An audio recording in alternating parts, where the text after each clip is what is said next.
আল্লাহর সাথে সম্পর্ক আছে, ওই গোলামরা কিন্তু আল্লাহর নাম শুনলেই কিন্তু অন্তরটা বিগলিত হয়ে যায়।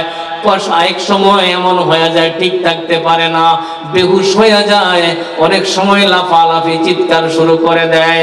এরাই হলো প্রকৃত মুমিন। আল্লাহ বলেন, ইন্নামাল মুমিনুনা আল্লাযীনা ইযা যুকিরাল্লাহ,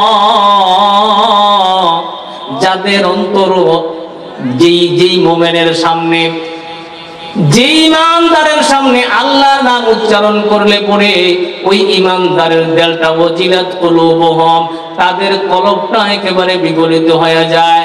এক নাম্বার গুণ। নাম্বার দুই, ওয়া ইযা তুলিয়াত আলাইহিম আয়াতুহু, এদের সামনে যখন নাকি কোরআনে কারীমের আয়াত পাঠ করা হয়, যাদাতুহুম ঈমানা, আল্লাহ বলেন ওই গোলামদের ঈমান বেড়ে যায়। আল্লাহ বলেন এরাই হলো প্রকৃত মুমিন। কার কথা? যাদের অন্তর যেই মুমিনগুলোর সামনে, যেই গোলামগুলোর সামনে যখন কোরআন তেলাওয়াত হয়, যাদাতহুম ঈমানা, এদের ঈমান বেড়ে যায়। আর যদি আপনার এমন হয় কোরআন ভালো লাগে না, আপনার হাদিসের আলোচনা ভালো লাগে না, আপনার কাছে জিকিরের আলোচনা ভালো লাগে না, আপনার কাছে জিকিরের মজলিস ভালো লাগে না, তাহলে বলতে হবে, মনে রাখতে হবে, আপনি পোড়া কপাল। আপনার এমন হয়ে গেছে, আপনার কলব গুনাহ করতে করতে এই কলবের যে পাওয়ার ছিল, ক্ষমতা ছিল, সমস্ত ক্ষমতা লিস হয়ে গেছে। এই কলব আর ভালো নেই। এই কলবকে আপনি চার্জ করতে হবে, পরিষ্কার করতে হবে। قال رسول الله صلى الله عليه وسلم إذا أذنب العبد ذنبا نكتت في قلبه نكتة سوداء। বাইরে আমার, আমরা যেই গুনাহগুলো করি, আমরা মনে করি কোন জায়গায় যায় গুনাহগুলো, আমরা অনেকে মনে করি আমলনামায় লেখা হয়, আমলনামাকে লেখা হয়, কিন্তু গুনার কারণে আরেকটা আপনার আমার ক্ষতি হয়ে যাচ্ছে। যে কলব নামে একটা সাদা মাংসপিণ্ড আছে, এই কলবের মধ্যে আপনার আমার গুনাহ, একটা গুনাহ যখন করি একটা কালো দাগ হয়ে যায়। এমনি ভাবে কালো দাগ হইতে হইতে এমন হয়ে যায় ওই সাদা কলবটা একেবারে ডিসকালার হয়ে যায়।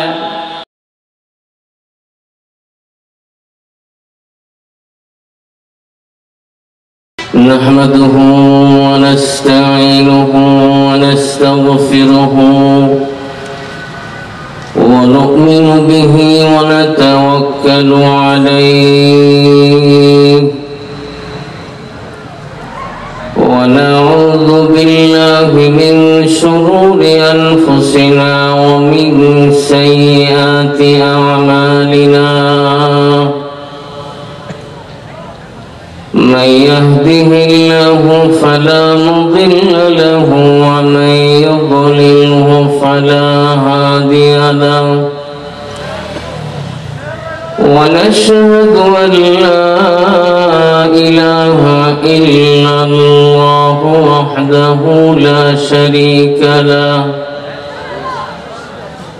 ونشهد أن سيدنا وسندنا وحبيبنا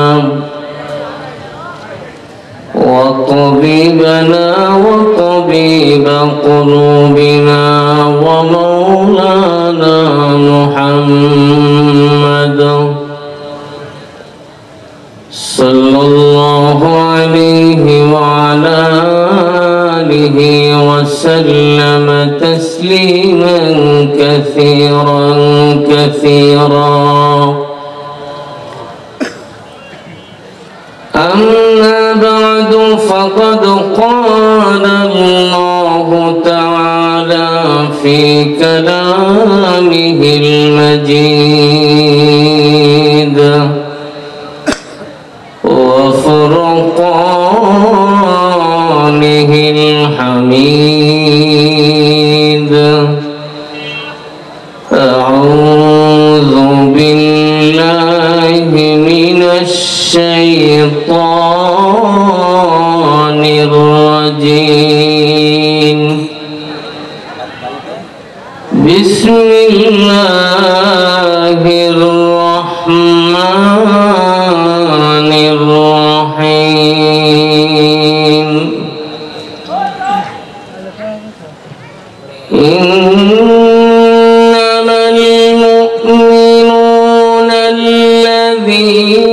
إذا ذكر الله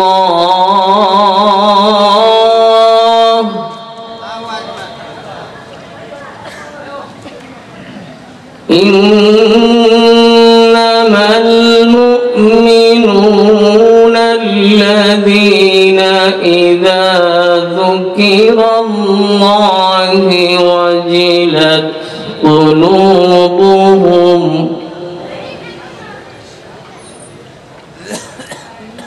وإذا تليت عليهم آياته زادتهم إيمانا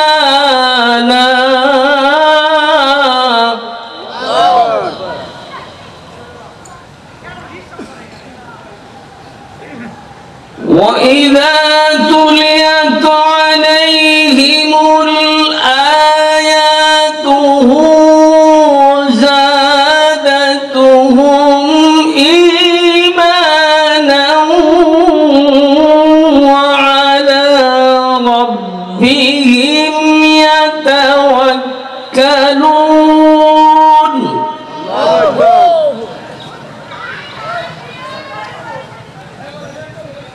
وعلى ربهم يتوكلون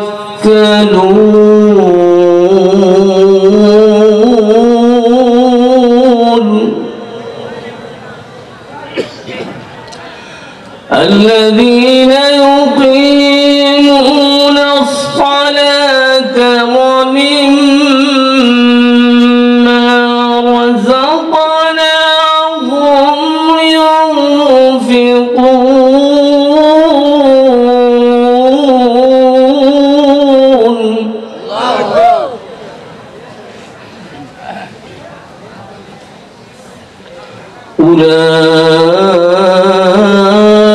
أولئك هم المؤمنون حقا لهم درجات عند ربهم ومغفرة ورزق كريم صدق الله العظيم. وقال النبي صلى الله عليه وسلم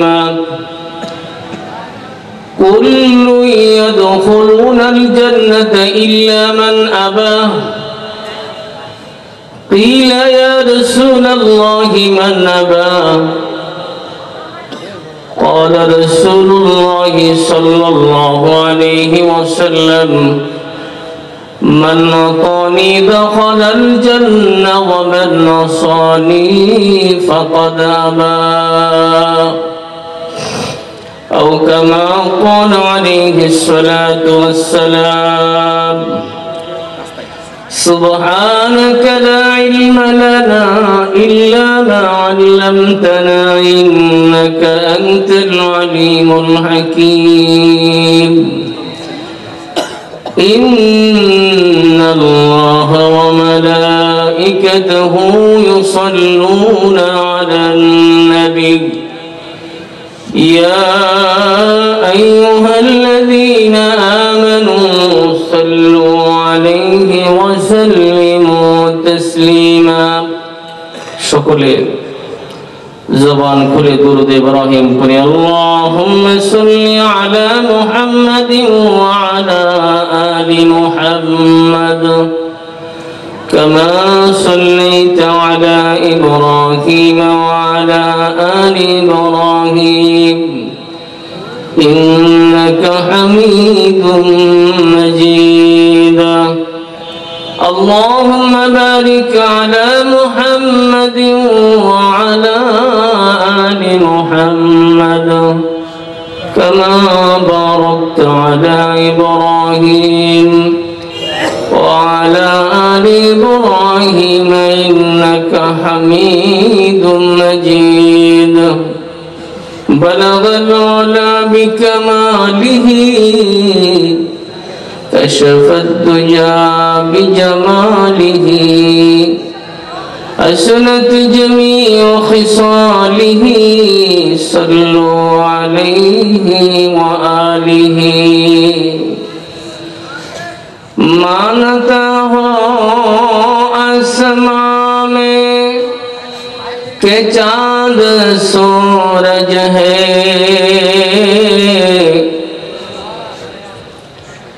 मानता हो आसमां में के चांद सूरज है ज़मीन में कुछ नहीं मोहम्मद मुस्तफा तो है बलगल उला बिकमालिही कशफत दुजा बिजमालिही हसनत जमीउ खिसालिही सल्लु अलैहि व आलिहि ला इलाहा इल्लल्लाह मोहब्बते की पढ़े सबाई जोरे जोरे ला इलाहा इल्लल्लाह ला इलाहा इल्लल्लाह ला इलाहा इल्लल्लाह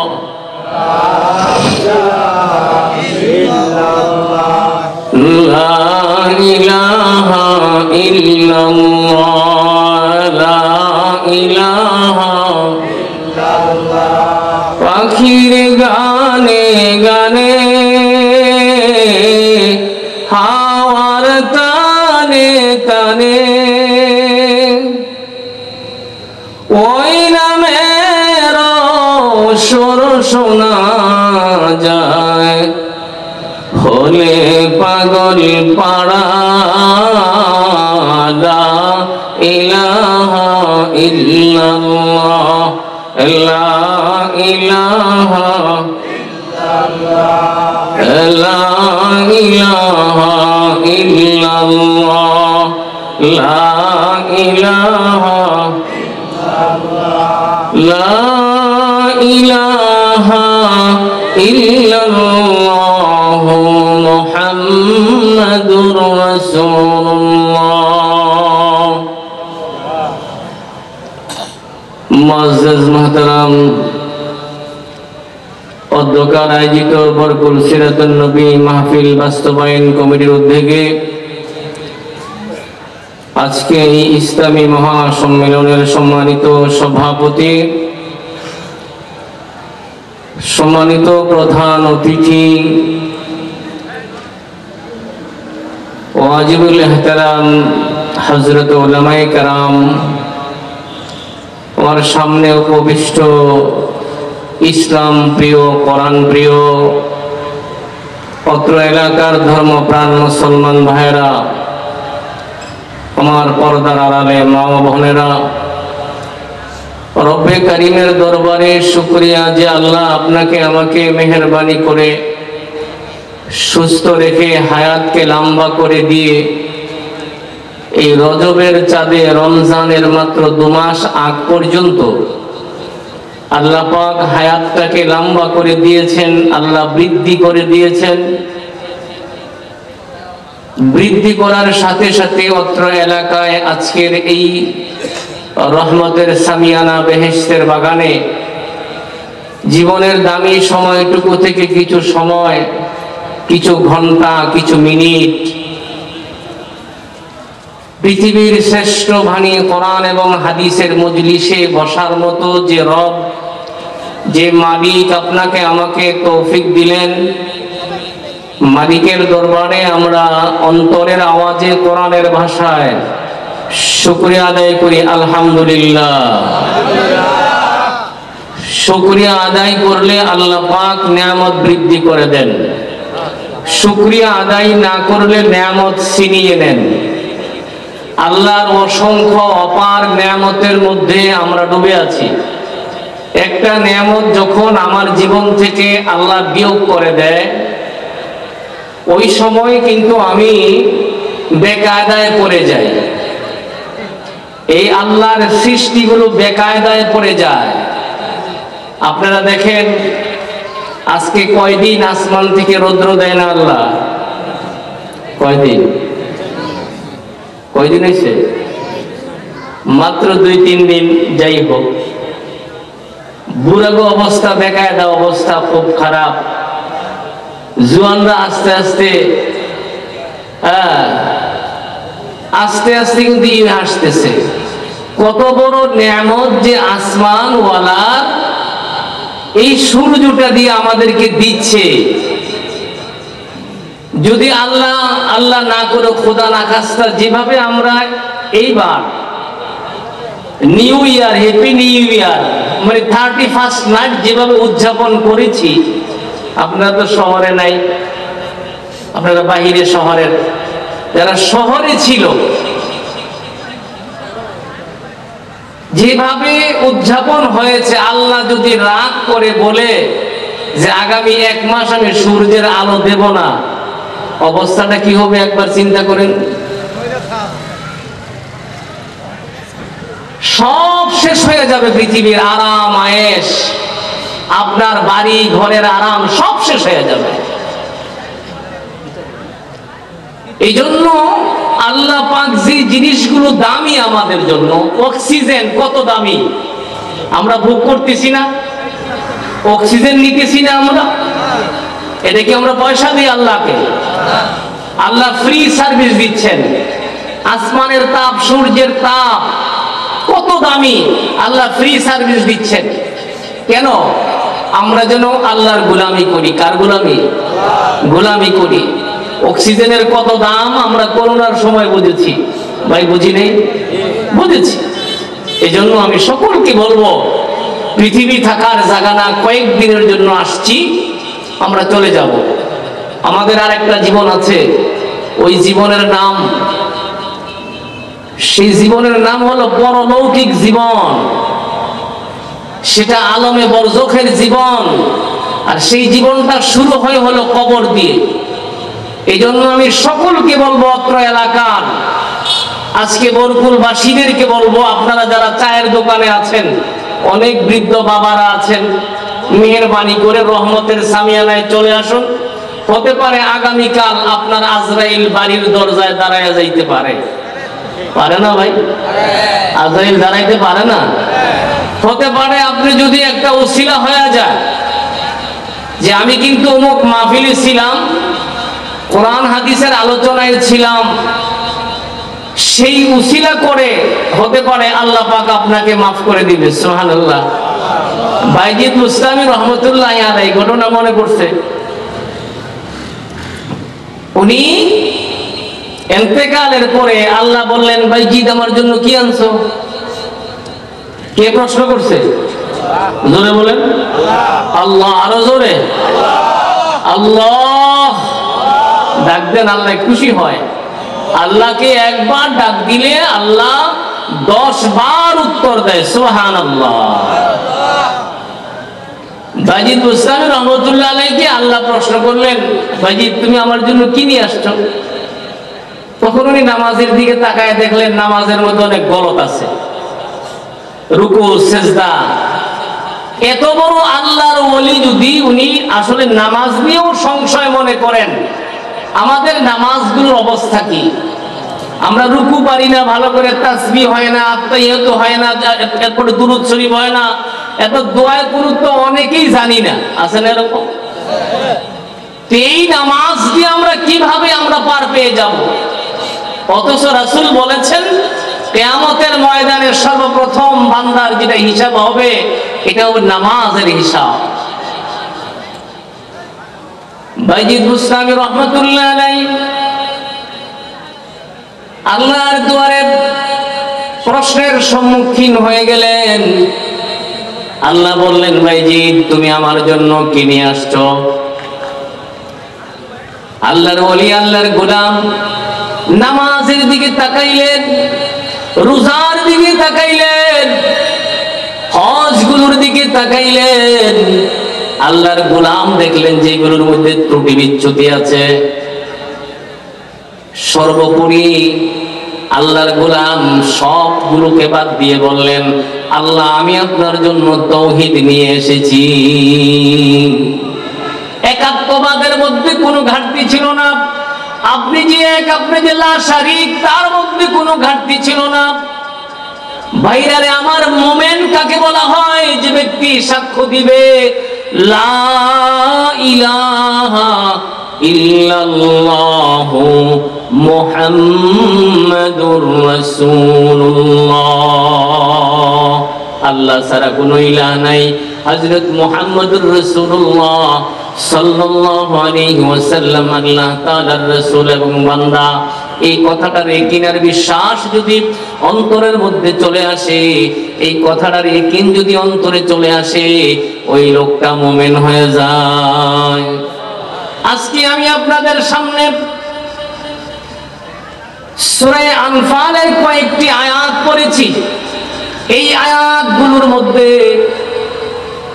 এখানে কয়েকটা মুমিনের গুণ বর্ণনা করা হয়েছে, যারা আসলে মুমিন হবে, যারা মুত্তাকি হবে, পরহেজগার হবে, যারা মুনাফিক হবে না, যারা নাকি আল্লাহর নাফরমানি করবে না, যারা মুনাফিক নয়, যারা মুমিন, এদের গুণগুলো কি আছে? আজকের সমাজের মধ্যে মুমিন খুব কম পাওয়া যায়। আসলে মুমিন মানে আব্দুল মুমিন না, মুমিন তো এলাকায় মহল্লায় অভাব নাই, কিন্তু মুনাফিকে ভরে গেছে মহল্লাগুলো। আপনি দেখবেন এই লেবাসের মধ্যেও মুনাফিক আছে, আছে না নাই? আছে না নাই? কিন্তু ভাইরা আমার, মুসলমান ভাইরা আমার, খুব খেয়াল করে কথাগুলো শোনেন। আপনাকে আমাকে কবরে যেতে হবে। কবরের মধ্যে আপনার বংশের পরিচয় কোনো কিছু নয়। আপনি মুফতি মুহাদ্দিস, তার কোনো পরিচয় পাওয়া যাবে না। আপনাকে তিনটা প্রশ্ন করা হবে। আপনি যদি ইসলামী জীবন কায়েম করে থাকেন, খাঁটি মুমিন হয়ে থাকেন, তাহলে কিন্তু আপনি তিনটা প্রশ্নের উত্তর দিতে পারবেন। আর জমিনের মধ্যে যদি আপনি আর আমি যদি আল্লাহর হুকুম মতে আপনার আমার এই জীবনটা না চালাই, রাসূলের আদর্শ মতে যদি জীবনটা না চালাই, আমি আপনি সমাজের মধ্যে যত চাপাবাজি করি না কেন, কাল কিয়ামতের ময়দানে আলমে বরজখে কবরের মধ্যে আপনি আর আমি কোনো মুমিন হিসাবে পরিচয় দিতে পারবো না। যত চাপাবাজি করি না কেন, আমি যত বড় পাগড়ি বাঁধি না কেন, কিন্তু মুমিন হয়ে কবরে যাওয়া যাবে না। মুমিন হতে হলে মুমিনের গুণ থাকবে। মাহফিলের একটা গুণ থাকে, মাহফিলের মধ্যে কোরআনের আলোচনা হয়। মাদ্রাসার একটা গুণ থাকে, মাদ্রাসার মধ্যে কোরআন পড়া হয়। তারপরে দোকানের একটা গুণ থাকে, তার মধ্যে মালামাল পাওয়া যায়। বাজারের একটা গুণ থাকে, এর মধ্যে একটা গুণ আছে। ঠিক তেমনি ভাবে একজন মুমিনেরও কিছু গুণ আছে না নাই? এই গুণগুলো যদি আপনার আমার মাঝে থাকে, আপনি আর আমি যখন কবরে যাব, একটা হাদিস শরীফের মধ্যে আসছে, একজন মুমিন যখন কবরে শোয়াইবে, মুনকির নকির যখন আসবে, আসার পরে যখন নাকি লোকটাকে প্রশ্ন করতে আরম্ভ করবে, কিন্তু ওই মুমিন দেখবে আসরের আসরের রক্তটা চলে যায় অবস্থা, আসরের সময়টা চলে যায় অবস্থা। ওই আল্লাহর গোলাম মুমিন বুঝবে না সে যে কবরে চলে গেছে। সেই লোকটা বুঝতেই পারবে না, সে মনে করবে দুনিয়ায় আছে। আল্লাহু আকবার। লোকটা মনে করবে সে আসলে দুনিয়ার মধ্যে আছে। লোকটা বুঝতেই পারবে না যে সে যে আসলে সে আলমে বরজখে চলে গেছে, কবরের জগতে চলে গেছে। ওই লোকটা বলবে, ভাইরা আমার, আপনারা কি কথা বলবেন একটু পরে কথা বলেন, আসরের জামাত, আসরের রক্তটা চলে যাচ্ছে, আমাকে একটু সময় দেন, আমি একটু নামাজটা পড়ে নেই। সুবহানাল্লাহ। কিন্তু সেই আল্লাহর গোলামকে ও সময় ফেরেশতারা বলে দিবে, ওরে আল্লাহর গোলাম, এটা কিন্তু আসলে জমিন না, এটা পৃথিবী না। এরপরে হুশ আসবে, তো আমি কোথায় আইছি? আপনি তো কবরে চলে আসছেন। আল্লাহু আকবার। এখন আর নামাজ লাগবে না, এখন আর রোজা লাগবে না, এখন তাসবিহ পড়তে হবে না, এখন কোরআন পাঠ করতে হবে না। এগুলো হইল জমিনের কাজ। আল্লাহু আকবার। ভাইরা রে আমার, বাইজিদ বুস্তামি রাহমাতুল্লাহ আলাইহি দেখলেন লা ইলাহা ইল্লাল্লাহ, আল্লাহ যে এক, তার মধ্যে কোনো কি নাই, ঘাটতি নাই। আল্লাহর কাছে পেশ করে দিলেন, মালিক আমার সব আমলগুলোর মধ্যে একটু ত্রুটি আছে, আল্লাহ গো আমার এই যে লা ইলাহা ইল্লাল্লাহ একত্ববাদ, আপনি যে এক, তার মধ্যে কোনো ঘাটতি নাই। আল্লাহ মনে করাই দিলেন, বাইজিদ মনে নাই লাইলাতুল লবণের কথা, অর্থাৎ যেই রাত্রিতে তুমি একটু দুধ খাইছিলা আর বলছিলা ঠান্ডা দুধের কারণে মনে হয় পেটে ব্যথা হইছে। আমরা বলিনি যে এটা খাওয়ানে মনে হয় এই কামড়া হইছে। আসলে কিন্তু খেয়াল করতে হবে বাইরারে আমার, খেয়াল করতে হবে খারাপ এবং ভালো করার ক্ষমতা কার? জোরে বলেন কার? আল্লাহর খারাপ এবং ভালো ক্ষমতার মালিক হলো কে? আল্লাহ। বাইজিদ বুস্তামি রাহমাতুল্লাহ আলাইহি আল্লাহ স্মরণ করায় দিলেন, বাইজিদ মনে নাই লাইলাতুল লবণ যে রাত্রিতে তুমি দুধ খাইছিলা, ঠান্ডা দুধ খাওয়ার পরে বলছিলা ঠান্ডা দুধ খাওয়ার কারণে পেটের মধ্যে ব্যথা হয়েছে। বাইরে আমার, আমরা তো এমন কথা অহরহ করে থাকি, ওইটা ভাই ইমানের মধ্যে কিন্তু ঘুরে ধরে গেছে। এটা শিরকি খুফি বলা হয়, এটাকে বলা হয় শিরকি খুফি। আমরা যারা কৃষক আছি, আমরা অনেক সময় বলে যাই এই বছর যদি এই সারটা ব্যবহার না করতাম দানি হইতো না, হইনি, হয় না? এটা শিরকে খুফি। এটা কি শিরকে খুফি? মানে লুকায়িত শিরিক। এই শিরিকের কারণে মোমেন থাকে না। ওই সময় কিন্তু শিরিক ঢুকে গেলে ইমানের মধ্যে, ওই সময় ইমান কিন্তু ঘুরে ধরে যায়। হযরতে বাইজিদ বুস্তামি রাহমাতুল্লাহ আলাইহি আল্লাহ বললেন, বাইজিদ ওই যে খাইছিলা আর কইছিলা যে আমার এই কারণে হইছে, এটা কি মনে আছে কিনা? বাইজিদ বুস্তামি রাহমাতুল্লাহ আলাইহি সঙ্গে সঙ্গে সিজদায় পড়ে গেলেন, মালিক আমার কোনো ইবাদতে গ্রহণযোগ্য নয়, আপনি যদি মেহেরবানি করে আমাকে দয়া করে মাফ না করেন।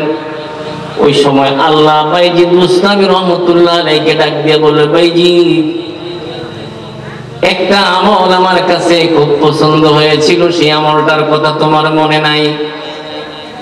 বাইজিদ বুস্তামি রাহমাতুল্লাহ আলাইহি বললেন, মালিক সেই আমলটা কি? আল্লাহ স্মরণ করে দিলেন, একদিন ঠান্ডার রাত্রিতে, কোন ঠান্ডা, একটা বিড়াল ছানা ঠান্ডায় কাঁপতেছিল, আর তোমার লেপের ভিতরে একটা কানিতে যাইয়া একটু আশ্রয় নিয়েছিল, এটাকে বের করে দেও নাই। আর বিড়াল ছানাটা আমার মাখলুক, আমার সৃষ্টি, আরাম পাওয়ার পরে আমার দুয়ারে ফরিয়াদ করেছে, মালিক আমাকে যেমনি ভাবে আরাম দিয়েছে বাইজিদ, আপনি জান্নাতে আরাম দিয়ে। মুসলমান ভাইরা আমার, বাইজিদ বুস্তামি রাহমাতুল্লাহ আলাইহি আল্লাহ স্মরণ করায় দিলেন, স্মরণ করে দিয়ে বললেন, এই আমলটা সেই বিড়াল ছানাটা আমার মাখলুক, আমার সৃষ্টি, আমার কাছে দোয়া করেছে, আমি কবুল করে নিয়েছি। আর আজকে সেই আমলটার বদৌলতে আমি আল্লাহ তোমাকে মাফ করে দিলাম। সুবহানাল্লাহ। ভাইরারে আমার, কোন আমলটা আল্লাহর নিকট গ্রহণযোগ্য আমরা জানি না, কোন আমলটা আল্লাহ আপনার আমার পছন্দ করে নিবেন আমরা কেউ জানি না। এই জন্য বলবো, হতে পারে এই মাহফিলকে জরিয়া করে আল্লাহ আমাদেরকে মাফ করে দিবে। এই জন্য আমাদের মাহফিলে আসা প্রয়োজন আছে না নাই? আচ্ছা, এখানে যে একটা মার্কেট জোড়াইছে, আজকে একটা বাজার হইছে এখানে, এখন বাজারটা, আচ্ছা বর্মি এগুলো নাই আপনাকে এলাকা বর্মি বাজারে কি এই জিনিসগুলো নাই? আছে না? আচ্ছা, আজকে মাহফিল উপলক্ষে মাহফিল শুনবো আমরা, আজকে বাজারে ব্যস্ত হইলে আসলে এটা শয়তানের দোকানা? জোরে কথা বলেন, শয়তানের দোকানা? এটা তো মনটাকে বলতে হবে যে এগুলো তো আমি পাবো, বর্মি গেলেই পাওয়া যায়, আমি এখানে কেন কিনবো? এখানে মাহফিল হচ্ছে, ওলামা আসবে, হযরতরা আসবেন, একটা বয়ান করবেন, এদের থেকে আমরা বয়ান শুনে জীবনটাকে সুন্দর করব, এটাই না কথা ছিল। কি বলেন, কথা ঠিক কি? এই জন্য আমি বলবো যে কোরআনে কারীমের যে আয়াতটুকু পড়েছি, আয়াতের মধ্যে ঢুকে যাই। এখানে আল্লাহ কি বলছেন আমাদেরকে? এই কোরআন হলো আমাদের সংবিধান। জোরে কোন কি? এই কোরআন মতে আমাদের জীবন কায়েম করতে হবে। কার অর্ডার? আল্লাহ পাকের অর্ডার। এখন কোরআন মতে যদি আপনার আমার জীবন কায়েম না হয়, যদি কোরআনের বাস্তবায়ন আপনার আমার জীবনে না হয়, কাল কিয়ামতের আল্লাহর কাঠগড়ায় আমরা আসামি হয়ে দাঁড়িয়ে যাব, আসামি হয়ে দাঁড়িয়ে যাব। কারণ কোরআন আপনার আমার অক্সিজেন। একজন মুমিন মুত্তাকি পরহেজগারের জন্য কোরআন হলো অক্সিজেন। এর অর্থ হলো যদি অক্সিজেন না পাইলে যেমন মানুষ বাঁচে না, ঠিক একজন মুমিন কোরআন ছাড়া জীবন কায়েম করতে পারে না। এই জন্য আমি বলবো, আমরা মুমিন হয়ে কবরে কে কে যাইতে চাই? হাত উঠাই। আল্লাহু আকবার। আল্লাহ তুমি কবুল করো। আমরা মুনাফিক হয়ে কেউ কবরে যাইতে চাই না। এখানে খেয়াল করবেন কথাটা। আল্লাহ সূরা আনফালের মধ্যে বলেছেন, যারা প্রকৃত মুমিন মুত্তাকি পরহেজগার। তবে কষ্ট আছে মুত্তাকি হইতে, পরহেজগার হইতে। কারণ আল্লাহ পাক আপনার আমার পেছনে একটা নফসে শয়তান লাগিয়ে রাখছে। কি শয়তান ভাই? জোরে বলেন। আলেম বলেন, মুফতি বলেন, হাজি বলেন, গাজী বলেন, সকলের পেছনে একটা নফস শয়তান আছে। আর কোরআনে কারীমে এটা বলা হয়েছে, ইন্নান নাফসা লাআম্মারাতুন বিসু। এই নফসে আম্মারা সব সময় খারাপের দিকে আহ্বান করে, সব সময় আপনাকে টানবো খারাপের দিকে। গান আপনার কাছে ভালো লাগবে, হারাম আপনার কাছে ভালো লাগবে, জুলুম আপনার কাছে ভালো লাগবে, অত্যাচার আপনার কাছে ভালো লাগবে। আপনার কাছে ক্ষমতা আইলে আপনি মনে করে জায়গা দখল করবেন, এলাকা, ঘর বাড়ি, দোকানপাট, এটা ভালো লাগবে। আপনার এলাকায় মনে এগুলো নাই, আছে? এগুলো ভালো লাগবে কেন? আপনার আমার সাথে কি আছে ভাই? নফসে আম্মারা। নাম বলেন, জোরে কর। এটার মুখস্থ করে রাখবেন যে আমরা আলেম হইছি বলে আমাদের পেছনে নাই এমন নয়, আমাদের পেছনেও লাগাইয়া রাখা হয়েছে। এই নফসের ধোঁকায় পড়ে অনেক বড় বড় আল্লাহর ওলিরাও অনেক সময় হুজুট খেয়েছেন, অনেক বড় বড় আলেমরাও হুজুট খেয়েছেন এই নফসের ধোঁকায় পড়ে। আপনাদেরকে একটা ঘটনা শোনাই। স্পেনের আন্দলুস একটা এলাকা। এই আন্দলুসে একজন আল্লাহর ওলি ছিলেন, বড় আলেম, মুহাদ্দিস, যিনি অনেক বড় বড় আলেমের পীর সাহেব ছিলেন। বড় বড় আলেমের পীর। এর মধ্যে মানে শিবলি রহমতুল্লাহ আলাই, এত বড় বড় আলেমরাও তার কি ছিল? মুরিদ ছিল। তো আন্দলুসের মধ্যে অনেকগুলো খানকা ছিল ওনার। খানকার মধ্যে গিয়ে গিয়ে ইসলামের দাওয়াত দিতেন, ইসলামের কথা বলতেন, ঈমানের কথা বলতেন, মানুষদেরকে হেদায়েত করতেন। ওনার নাম ছিল আব্দুল্লাহ। নাম কি ছিল? তো মানে ওনাকে বলা হয় আব্দুল্লাহ আন্দলুসি রহমতুল্লাহ আলাই। বড় মাপের একজন আলেম, যিনি শিবলি রহমতুল্লাহ আলাইর পীর ছিলেন। অসংখ্য খানকা ছিল। ইসলামের ইতিহাস তো একথা বলে যে স্পেনের নাম আমি বললাম, 500 বছর এটা মুসলিম, 700 বছর মুসলিমরা শাসন করেছিল। কিন্তু আজকে আমাদের শাসন ক্ষমতা আমাদের হাতে নাই। আজকে স্পেন কাদের হাতে বলেন? বিজাতিদের হাতে। কাদের হাতে? বিজাতিদের হাতে। কেন গিয়েছে? আমরা আসলে কোরআন হাদিস থেকে আমরা অনেক দূরে চলে গেছি। আমাদেরকে লোভ লালসায় আমাদেরকে পেয়ে বসেছে, আমাদেরকে নফসে আম্মারায় ধোঁকা দিয়ে বসেছে। আব্দুল্লাহ আন্দলুসি রহমতুল্লাহ আলাইহি বড় মাপের একজন আল্লাহর ওলি ছিলেন। শিবলি রহমতুল্লাহ আলাইহির মতো এত বড় বড় আলেমদের একজন পীর সাহেব ছিলেন। নফসের কাছে উনিও হেরে গেছেন এক সময়। আর আমরা যারা মনে করি 4 রাকাত 5 রাকাত 5 ওয়াক্ত 6 ওয়াক্ত নামাজ পড়ে আমরা মনে করি অনেক বড় একজন ওলি হয়ে গেছি। তার গায়ের সাথে গাও লাগাইয়া হাঁটাও যায় না, এরকম আছে নাকি? চলুন, কয়েকদিন ধরে নামাজ পড়ে মনে হয় যে সব অর্জন করে ফেলাইছে। কয়েকদিন ধরে নামাজ পড়ে, কয়েক রাকাত নামাজ পড়ে মনে হয় অনেক কিছু করে ফেলেছে। একদম নফসের ধোঁকা। এটা কার ধোঁকা ভাই? নফসের ধোঁকা। আব্দুল্লাহ আন্দলুসি রহমতুল্লাহ আলাইহি ওই সময়কার শিবলি রহমতুল্লাহ আলাইহির পীর। অসংখ্য খানকার মধ্যে উনি দিনের হেদায়াতের কথা বলতেন, দিনের দাওয়াতের কাজ করতেন, অসংখ্য খানকা বানিয়ে নিয়েছিলেন। আমরা যেভাবে প্যান্ডেল করে আপনাদেরকে ডেকে কোরআনের কথা বলি, ঠিক তেমনি ভাবে খানকা বানিয়ে বানিয়ে আল্লাহ বলা মানুষগুলোকে আল্লাহর সাথে জোড়া লাগায় দিতেন। আব্দুল্লাহ আন্দলুসি রহমতুল্লাহ আলাইহির ব্যাপারে ঘটনাটা এমন আসছে, উনি একদিন একটা এলাকা দিয়ে যাচ্ছিলেন। অন্তরে অন্তরে তার মনের মধ্যে ভাবনা আসছে, কারণ ওই এলাকাটা ছিল মূর্তি পূজার এলাকা। যারা হাত দিয়ে মূর্তি বানায়, বানানোর পরে আবার এটাকে সেজদা করে, এটাকে কলা দেয়, এটাকে আপেল দেয় খাওয়ার জন্য। হাত দিয়ে বানাইছে, এটা বুঝে না, খাইতে পারবে না, তারপরও দেয়।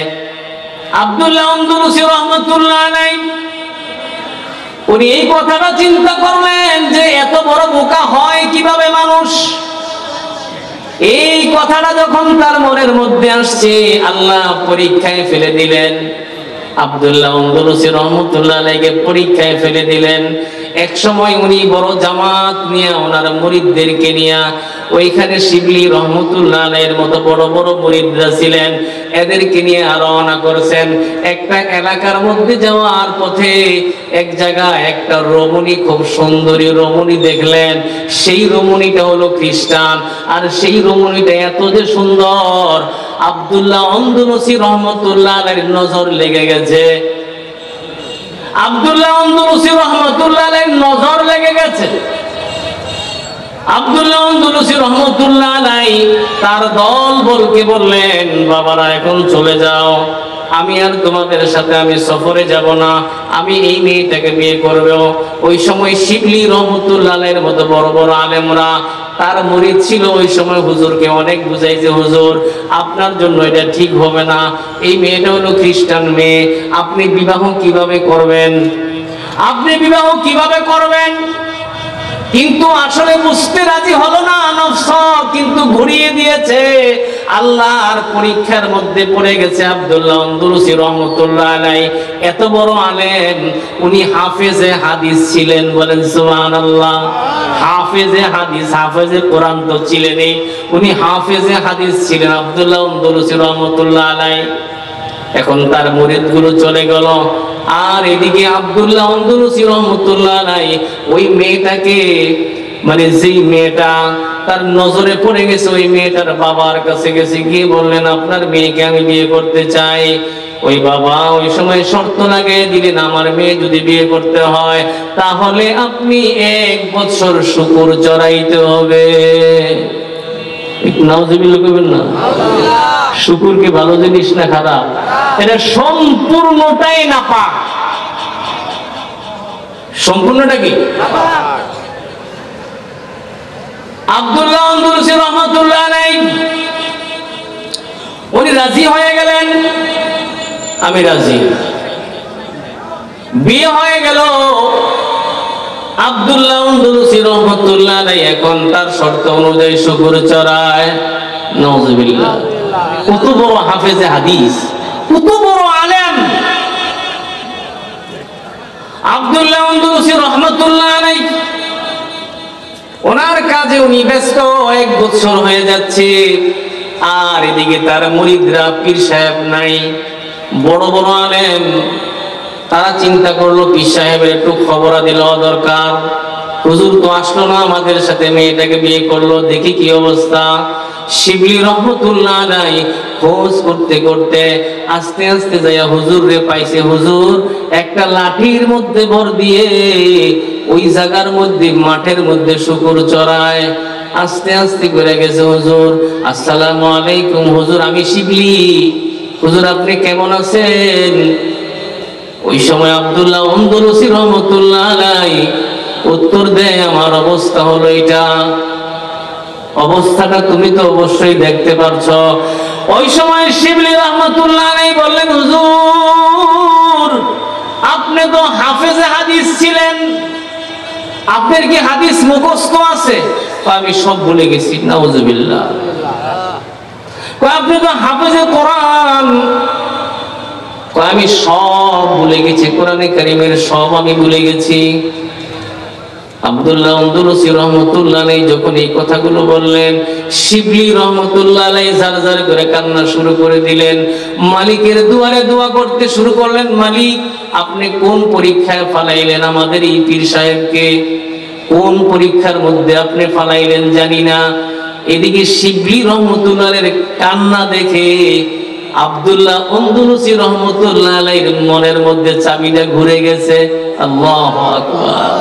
আল্লাহর রহমত নাজিল হয়েছে। লম্বা ঘটনা। যে জায়গাটা আমার প্রয়োজন উপদেশের জন্য ওই জায়গাটা বলছি। আব্দুল্লাহ আন্দলুসি রহমতুল্লাহ আলাইহি আল্লাহর নিকটে তওবা করলেন। কি করলেন? কি করলেন ভাই? তওবা আরবি শব্দ। তওবা অর্থ ফিরে আসা।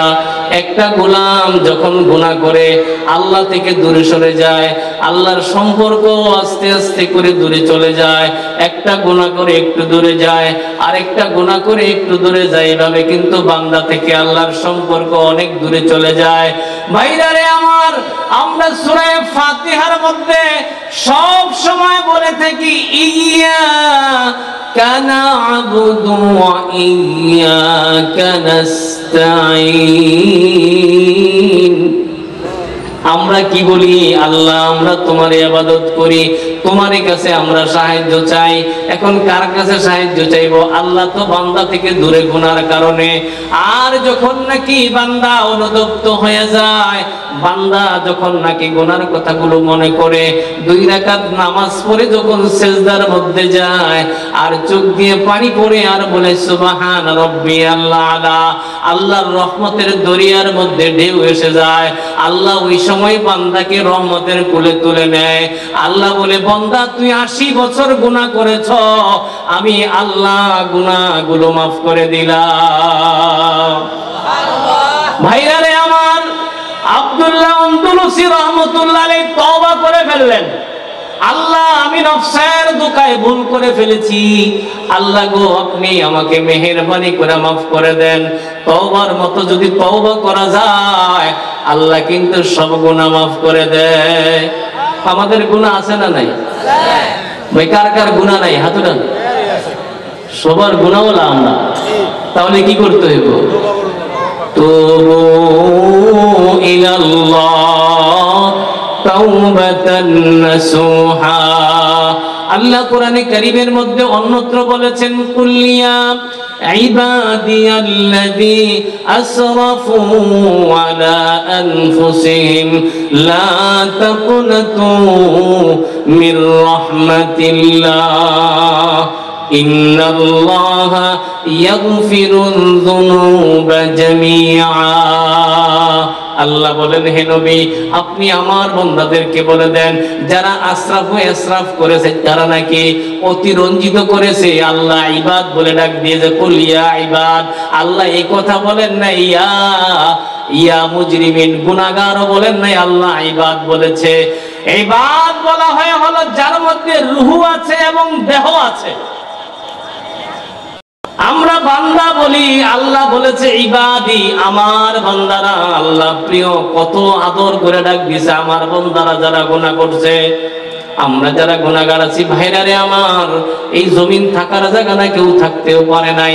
আমরা যেগুলো গুনাহ করেছি অনেক সময় আমরা জাইনাও করেছি, অনেক সময় না জাইনাও করেছি, অনেক সময় বুঝাও করেছি, অনেক সময় না বুঝাও করেছি, অনেক সময় অন্যের পররচনায় করেছি, অনেক সময় আমরা নফসের পররচনায় করেছি। কথা বলেন ঠিক কিনা? গুনাহ করছি না আমরা? এখন পথ আছে আমাদের। আল্লাহ লা তাকনাতু মির রাহমাতিল্লাহ একটা আশার বাণী শুনিয়েছে, কারণ আল্লাহর রহমত অনেক বড়। আমাদের গুনার একটা সীমা থাকে, আর আল্লাহর রহমতের কোনো সীমা নাই। সুবহানাল্লাহ, রহমতের কোনো সীমা নাই। আমরা যদি গুনাহ করি আল্লাহ পাক মাফ করে দিবেন, কিন্তু তওবা করতে হবে। আব্দুল্লাহ আন্দলুসী রাহমাতুল্লাহ আলাইহি উনি তওবা করলেন। তওবা করার পরে আল্লাহ পাক ওই যে নিয়ে গেছিলেন, হাফেজে হাদিস ছিলেন, হাফেজ হাদিসগুলো সব উঠিয়ে নিয়ে গিয়েছিলেন। আল্লাহর আভারও ওনাকে হাফেজে হাদিসের যে গুণগুলো ছিল, যেই হাদিসগুলো মুখস্থ ছিল, আল্লাহ পাক ফিরিয়ে দিয়েছেন। সুবহানাল্লাহ। এবং হাফেজে কোরআন ছিলেন, আল্লাহ পাক সেই আবার সম্পূর্ণটা কোরআন আল্লাহ পাক সিনায় ঢুকিয়ে দিয়েছেন। বলেন সুবহানাল্লাহ। ভাই তওবা অপরিহার্য, কিন্তু আমাদের সাথে লেগে আছে কোনটা? নফসে আম্মারা। কি আছে ভাই? নফসে আম্মারা। এটাই আমাদেরকে এমন ভাবে ধোঁকা দেয়। অনেক সময় হকটা বুঝি না, অনেক সময় ন্যায়টা বুঝি না, অনেক সময় আমরা অনেক সময় জালেম হয়ে যাই, অনেক সময় এমন অপরাধ করি যা নাকি আপনি আর আমি হুশ আসলে পরে আফসোস করি, আহা আমার দ্বারা এই গুনাহটা হয়ে গেল, এত বড় কাজটা খারাপ কাজ। আফসোস হয় না অনেক সময় হুশ আসলে পরে? তো নফস আমাদের পাশে আল্লাহ পাক লাগিয়ে দিয়েছেন, এবং আল্লাহ আপনাকে আমাকে দেখবেন যে আমরা কি কি গুণ নিয়ে আমরা মুমিন হয়ে কবরে যাই না মুনাফিক হয়ে কবরে যাই। আমি সূরা আনফালের যে আয়াতটুকু পড়েছি, এই আয়াতটার মধ্যে আল্লাহ বলেছেন, ইন্নামাল মুমিনুনা আল্লাযীনা ইযা যুকিরাল্লাহ,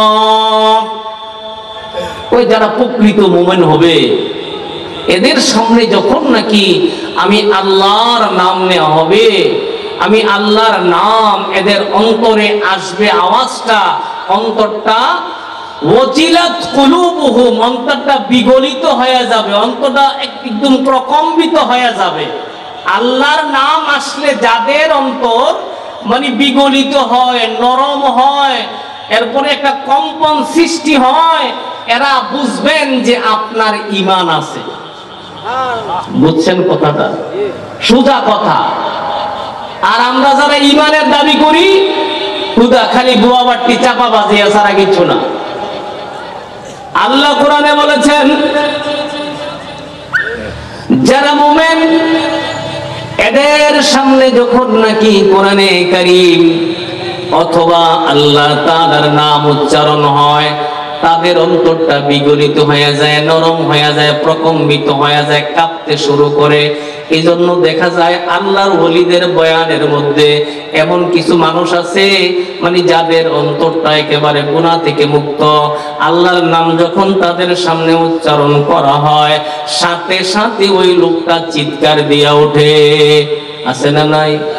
অনেক লোক কিন্তু এরকম আছে। আমি আপনি কিন্তু যুক্তি দিয়া বুঝবো না, আমরা অনেকে যুক্তি দিই লোকটা চিৎকার দিল কেন, আসলে কিন্তু আপনি বুঝেন নাই। মিয়ানে আশিকে মাশুক করম চিজ কিরামান কাতিবিন রাহাম খবর নি। ভাইরা রে আমার, ওই লোকটার সাথে আল্লাহর অন্তরের সম্পর্ক রয়েছে, মালিকের সাথে লোকটার ওই আল্লাহর গোলামের সম্পর্ক আছে। আমি বুঝি না, কারণ আমার ব্রেনে ধরে না। ওই লোকটার অন্তর কেঁপে গেছে, আপনি বুঝতে হবে। আজকে যদি আপনার সামনে কোরআন এবং হাদিসের আলোচনা হয়, আপনার অন্তরটা যদি গলে যায়, বিগলিত হয়ে যায়, আপনি বুঝবেন আপনার অন্তরে ঈমান আছে। কিয়ামতের ময়দানে এই ঈমানওয়ালা মানুষগুলোকে আল্লাহ জান্নাত দিবে। কিন্তু যাদের অন্তর এত শক্ত যে এদের সামনে কোরআনে কারীম এবং আল্লাহর আলোচনা হলেও তাদের অন্তর বিগলিত হয় না, প্রকম্পিত হয় না, কাঁপে না দেল। আছে না কিছু লোহার মতো শক্ত? এক লোক ঘটনা মনে পড়ছে, কুমু এক লোক মেজবানিতে গেছে। মেজবানি বুঝুন তো, বড় কইরা জিয়াফত, এটা বুঝুন তো, জিয়াফতে গেছে। যাওয়ার পরে জিয়াফতের মধ্যে কিন্তু পেঁয়াজ কাটা লাগে অনেক বেশি কইরা। তো লোকটা পেঁয়াজ কাটতেছে, পেঁয়াজের হিসে একটা জাহাজ আছে না, জাহাজের কারণে আস্তে করে চোখ দিয়ে পানি আইছে। এখন লোকটা পেঁয়াজ কাটা বাদ দিয়া আতুরে বই রয়েছে। মালিক এই কি হয়েছিল তো? কয় এখন দোয়া কবুলের সময়, এখন কথা কইেন না। আচ্ছা পেঁয়াজের জাহাজে পানি এলে আচ্ছা দোয়া কবুল হইব? আমাদের দেল এত শক্ত হইছে, বোম মারলেও অন্তর কাঁপে না, চোখ দিয়া পানি আসে না। ওই লোকেরই চক্ষু দিয়া পানি আসবে যার অন্তরটা একবারে ভাঙ্গা আল্লাহর জন্য, যার অন্তরের মধ্যে আল্লাহর মহব্বত থাকবে, রাসূলের প্রেম থাকবে। সেই অন্তরটা এমন হয়ে যাবে, রাসূলের নাম কইলি অন্তরটা অন্যরকম কাঁপতে শুরু করে দিবে। এটা হলো প্রেমের খেলা, বুঝবেন না? কারণ এই পৃথিবীতে এমন কিছু মানুষ আছে, ইতিহাস আছে, যারা পৃথিবীর ভালোবাসায় মগ্ন হইলে আপনি দেখবেন এই পৃথিবীর মধ্যে যারা নাকি একজনকে আরেকজনে ভালোবাসে, কিন্তু আপনি বুঝেন না। ওই মেয়েটার নাম যখন নাকি ছেলেটা শুনে, তার অন্তরটা একেবারে ভেঙে যায়। আছে না নাই? আপনি কিন্তু বুঝেন না, কারণ সম্পর্ক থাকার কারণে এটা হয়। যে গোলামের, যে আল্লাহর গোলামদের আল্লাহর সাথে সম্পর্ক আছে, ওই গোলামরা কিন্তু আল্লাহর নাম শুনলেই কিন্তু অন্তরটা বিগলিত হয়ে যায়। এক সময় এমন হয়ে যায় ঠিক থাকতে পারে না, বেহুশ হয়ে যায়, অনেক সময় লাফালাফি চিৎকার শুরু করে দেয়। এরাই হলো প্রকৃত মুমিন। আল্লাহ বলেন ইন্নামাল মুমিনুনা আল্লাযীনা ইযা যুকিরাল্লাহ, যাদের অন্তর যেই মুমিনের সামনে, যে ইমানদারের সামনে আল্লাহর নাম উচ্চারণ করলে পরে ওই ইমানদারের দিলটা ওয়াজিলাত কুলুবুহুম, তাদের কলবটা একেবারে বিগলিত হয়ে যায়। এক নাম্বার গুণ। নাম্বার দুই, ওয়া ইযা তুলিয়াত আলাইহিম আয়াতুহু, এদের সামনে যখন নাকি কোরআনে কারীমের আয়াত পাঠ করা হয়, যাদাতুহুম ঈমানা, আল্লাহ বলেন ওই গোলামদের ঈমান বেড়ে যায়। অথচ আমরা কোরআন শুনতে রাজি না, অথচ কোরআনের মাহফিল খালি, কিন্তু বাজারে আমরা বসে আছি। এখন আপনি আর আমি কত নম্বর মুমিন বোঝা যাবে? আল্লাহ বলেছেন শেষে, আয়াতের শেষ দিকে বলেছেন উলাইকা হুমুল মুমিনুনা হাক্কা। আল্লাহ বলেন এরাই হলো প্রকৃত মুমিন। কার কথা? যাদের অন্তর যেই মুমিনগুলোর সামনে, যেই গোলামগুলোর সামনে যখন কোরআন তেলাওয়াত হয়, যাদাতহুম ঈমানা, এদের ঈমান বেড়ে যায়। আর যদি আপনার এমন হয় কোরআন ভালো লাগে না, আপনার হাদিসের আলোচনা ভালো লাগে না, আপনার কাছে জিকিরের আলোচনা ভালো লাগে না, আপনার কাছে জিকিরের মজলিস ভালো লাগে না, তাহলে বলতে হবে, মনে রাখতে হবে, আপনি পোড়া কপাল। আপনার এমন হয়ে গেছে, আপনার কলব গুনাহ করতে করতে এই কলবের যে পাওয়ার ছিল, ক্ষমতা ছিল, সমস্ত ক্ষমতা লিস হয়ে গেছে। এই কলব আর ভালো নেই। এই কলবকে আপনি চার্জ করতে হবে, পরিষ্কার করতে হবে। قال رسول الله صلى الله عليه وسلم إذا أذنب العبد ذنبا نكتت في قلبه نكتة سوداء। বাইরে আমার, আমরা যেই গুনাহগুলো করি, আমরা মনে করি কোন জায়গায় যায় গুনাহগুলো? আমরা অনেকে মনে করি আমলনামায় লেখা হয়, আমলনামাকে লেখা হয়, কিন্তু গুনার কারণে আরেকটা আপনার আমার ক্ষতি হয়ে যাচ্ছে, যে কলব নামে একটা সাদা মাংসপিণ্ড আছে, এই কলবের মধ্যে আপনার আমার গুনাহ, একটা গুনাহ যখন করি একটা কালো দাগ হয়ে যায়, এমনি ভাবে কালো দাগ হইতে হইতে এমন হয়ে যায় ওই সাদা কলবটা একেবারে ডিসকালার হয়ে যায়, আর কোনো কাজ করে না। আপনি দেখবেন জামা যখন তিলাই পড়তে পড়তে সিটি পড়তে পড়তে একবারে কালো হয়ে যায়, ওই জামাটা আমরা গায়ে দেই না, গায়ে দিই, আমরা ওয়াশের মধ্যে দিয়ে দিই, ওয়াশ করা হয়। ভাইরারে আমার, আমরা যেই গুনাহগুলো করতেছি, হাঁটতে বসতে উঠতে নামতে, আমাদের গুনাহগুলো এমন হয়ে গেছে, আমাদের কলবটা কালো হয়ে গেছে, আর এখন কোনো কাজ করে না। এখন কি করে না? কাজ করে না। এখন আজান ভালো লাগে না, কোরআনের মাহফিল ভালো লাগে না, কোরআনের আওয়াজ ভালো লাগে না। যারা নাকি কোরআনের আওয়াজ ভালো লাগে না, একেবারে দূর বাগা, একেবারে ওই লোকটার একবারে পোড়া কপাল। যার অবস্থা এমন হয়ে গেছে, ওই লোকটা বসে বসে এই সেই কলবটা আগে পরিষ্কার করতে হবে, এরপরে আস্তে কোরআনের আওয়াজ ভালো লাগবে, হাদিসের কথা ভালো লাগবে, এরপরে জিকিরের মজলিস ওই লোকটার কাছে ভালো লাগবে। আর না হয় সম্ভব না। এই জন্য আল্লাহ বলেছেন, যারা নাকি প্রকৃত মুমিন, যারা নাকি প্রকৃত মুমিন, উলাইকা হুমুল হাক্ক, উলাইকা হুমুল মুমিনুনা হাক্কা। আল্লাহ বলে দিয়েছেন তারাই হলো প্রকৃত মুমিন, যাদের সামনে কোরআনে কারীম পাঠ করা হলে এদের ঈমানের জ্যোতি বেড়ে যায়, ঈমান বেড়ে যায়। ওয়াইযা তুলিয়াত আলাইহিম আয়াতুহু যাদাতুহুম ঈমানা। 3 নম্বর গুণ হলো মুমিনের। খেয়াল করেন ভাই, মুমিন হয়ে কবরে, ঈমান হয়ে কবরে যাওয়া লাগবে। কি কি গুণগুলো লাগবে আপনার আমার? وعلى ربهم يتوكلون। যারা নাকি প্রকৃত মুমিন, আল্লাহ বলেন তাদের তাওয়াক্কুল এবং ভরসা কার উপরে রাখতে হবে? আল্লাহর উপরে। জোরে বলেন, কার উপরে? আরো জোরে, কার উপরে? আপনার আমার রোগ হইছে, ভাইরা আমার খেয়াল করেন, আপনার আমি অসুস্থ হয়ে গেছি, অসুস্থ দেওয়ার মালিক কে? সুস্থ করার মালিক কে?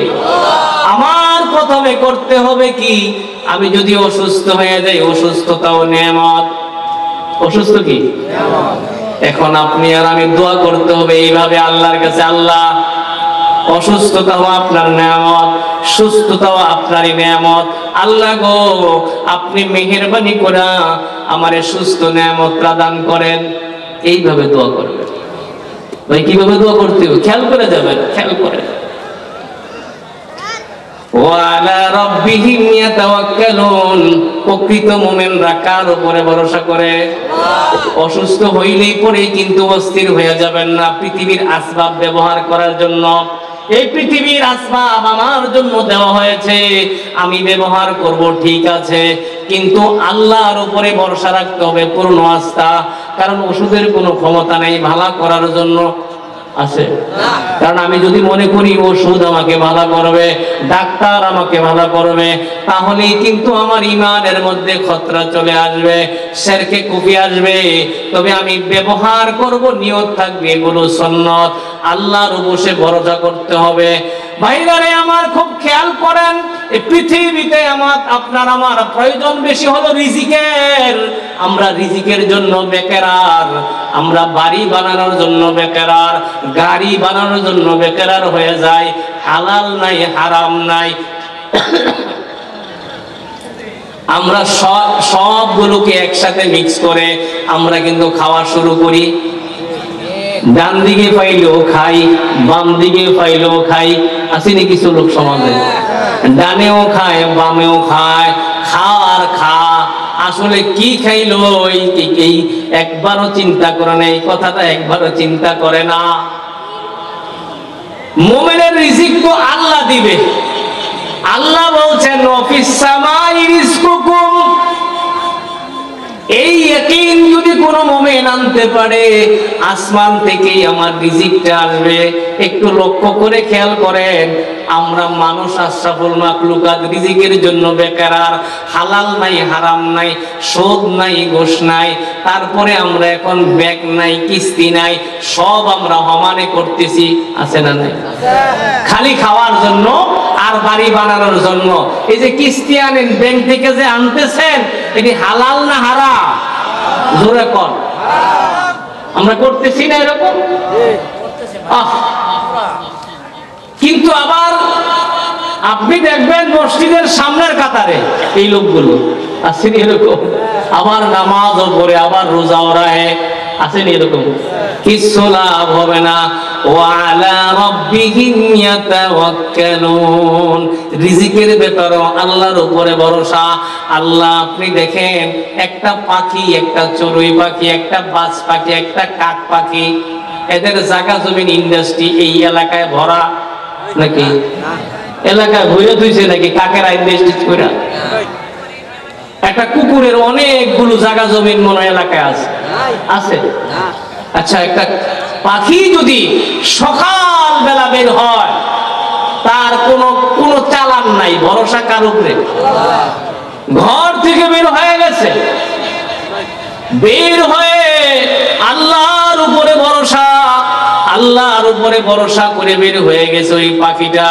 আপনি দেখবেন সন্ধ্যাবেলা পেটটা ভরে আবার বাসায় ফেরত দিয়েছে। আল্লাহ ভাইরারে আমার, আমরা তো আশরাফুল মাখলুক, আমি কেন হারামের দিকে যাব?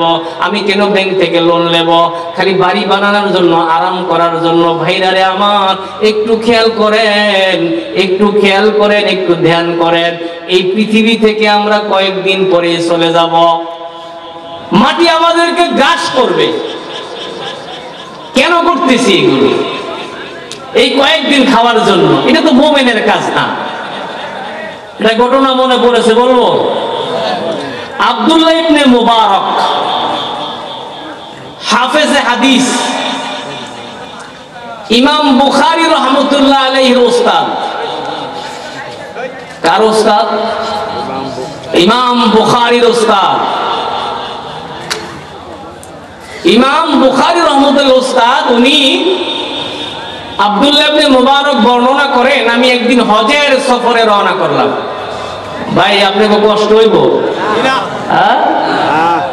আমাদের মুজিবুর রহমান সাহেব, মানে চাটগামি, ওনার বয়ান আপনারা শুনবেন। দোয়া করে ওনার হাত থেকে আমরা দোয়া করে যাব নাকি ইনশাআল্লাহ? কি বলেন? এটা তো আর সব সময় হবে না মাহফিলটা, এই একদিনে শেষ হতে পারে, হতে পারে। আমার মন কয় আজকে যদি ভালো করে তওবা করে আল্লাহর কাছে একটু দোয়া করতে পারি, আল্লাহ আপনি আমাদেরকে মাফ করে দেন।